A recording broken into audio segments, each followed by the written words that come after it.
დღეს 13 დეკემბერს დილიდან RMG Gold-მა საღდრიში ოქროს მოპოვების სამუშაოები განაახლა. ამის უფლება მას კულტურის სამინისტრომ 12 დეკემბრის გადაწყვეტილებით მისცა. სამინისტროს გადაწყვეტილებას და სამუშაოების გაგრძელებას პროტესტი მოჰყვა.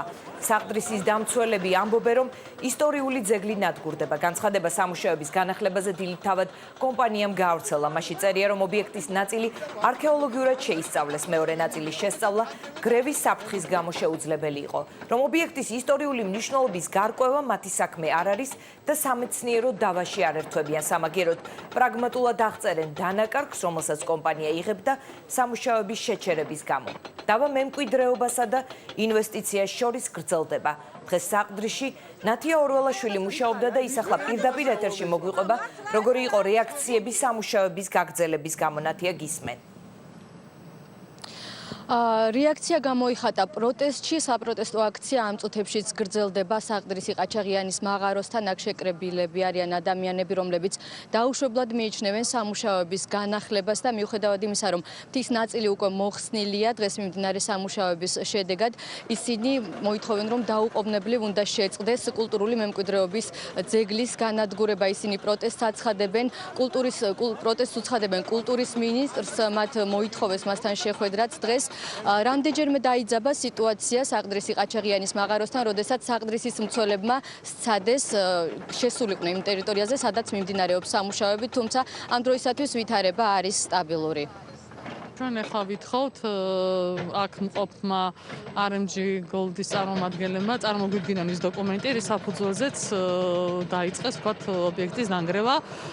დავითხოვთ საზოგადოებასთან ურთიერთობის სამსახურის უფროსთან ნიკა კარჭეშვილთან შეხვედრას. ჩვენ მოვითხოვთ, რომ დაუყოვნებლივ გააჩერონ სამუშაოები და ყველა ადამიანი აგებს პასუხს ასეთ ვანდალურ ქმედებებზე და ყველა გამოფხიზდას მოუწოდებ მოსახლეობას, რომ შემოგვიერთდეს, რადგანაც ჩვენი ერთიანობა და მხარდაჭერა ძალიან მნიშვნელოვანია.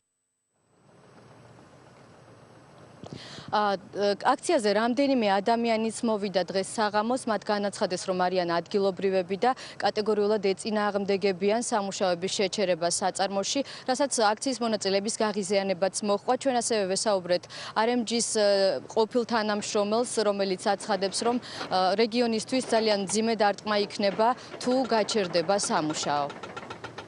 მოვედით, რომ ჩვენი სურვილია, რომ კომპანია მიმუშაოს გენდაცვალე შეუფერხებლივ და რაღაცა გარკვეულწილად ადგილობრივმა მოსახლეობამ იქცია სიკეთე. გამორიცხულია წარმოებამ უნდა იმუშაოს.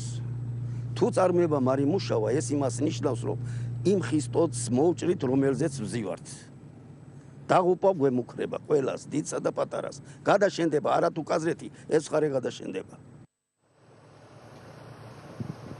როგორც უკვე გითხარით, ვითარება ამ დროისათვის განმუხტულია ტერიტორიაზე, თუმცა ჯერჯერობით უცნობია კონკრეტული გეგმა, რა ზომებს მიიღებენ საღდრისის მცველები. ჯერჯერობით ისინი რჩებიან ადგილზე, ქრონიკის გადამღები ჯგუფი ასევე რჩება საღდრისი ყაჩაღიანის ტერიტორიაზე და ჩვენ მოვლენათა განვითარების შესახებ უკვე შემდეგ გამოშვებებში გაცნობებთ. დიდი მადლობა ნათია ორველაშვილს. საღდრისის ობიექტი 2006 წლიდან 2013 წლის 5 ივლისამდე კულტურული მემკვიდრეობის ძეგლის სტატუსს ატარებდა.